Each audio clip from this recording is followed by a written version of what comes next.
Okay, the first 100 days after your heart has been snapped. No.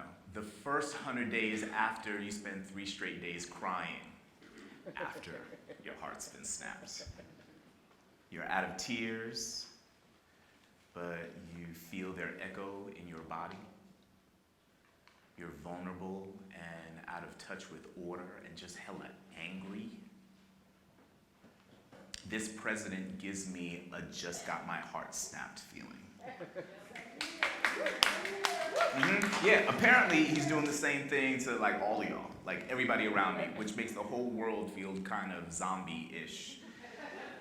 Between the visas, the wall, the healthcare repeal, and the Goldman Sachs cabinet, the fictional massacres, the actual alliances with Nazis and fascists, the Muslim ban, DeVos, Dodd-Frank, the Yemen attack, Kellyanne, Fax, Soul Toll, Bowling Green, and Banny, tiny orange hands on the button, a glutton, a constitution gutting, social safety net cutting, Kaiser Heil, Herr Drumpf, Scalia think-alike, justice nominating, self-hating, pedophilic rapist, climate science debating, ruling via tweet you can't fucking tweet at North Korea, dog!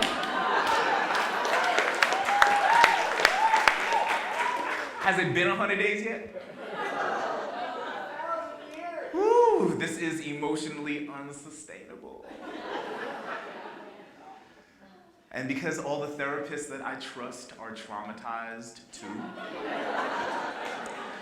I am seeking balance by turning off the news and listening instead to the corpses begin to speak. I'm finding refuge in the vigilance of resistance dreams resurrecting themselves. Black Jesus didn't walk on water for me to whine.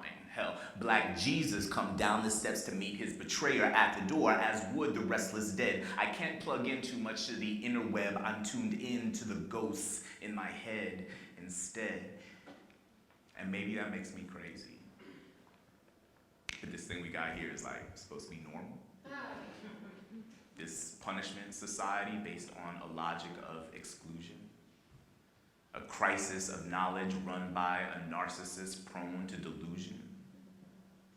If he's sane, well, Barack Hussein called me crazy, but I'm gonna be right here in this corner 100 days and running rhyming spook riddles to myself, preserving mental health by clinging to the talking spirits, summon the perfect imprint of the genetic memories of the best of us, birth a nation of black thought, listen in to the ringing silence after 4 little girls were bombed where they prayed, like the Charleston 9 or the savage in Quebec who killed 6 and injured 8. To the non-believers in the congregation, you be careful the wrath of this president's buried corpses. They join the choir of this country's multicolored trample. I'd advise you to stay sane by thumping the thunderous paranormal bass booming like the music of Jordan Davis after a racist shot him in the face. I listen to the melody of the after-death memory of that young boy. I won't be dizzy in this alt reality. Be steady. I am steadied by the genetic memory of a child shaped like sugarcane, shaped and shard like a spear to break my ancestors' chains. I take 100 days. I look into the fire and remember Egypt. I walk home in the rain and remember Trayvon. When the train goes underground, think of Tubman. Bring my hands up to Alleluia like Mike Brown. Black out in a purple haze. Black out in a purple haze on top of red clay. Invoke the infinite like the color of my true love's hair. Be true, be loved. What am I supposed to do? Just forget my capacity to conjure the world? What am I supposed to just like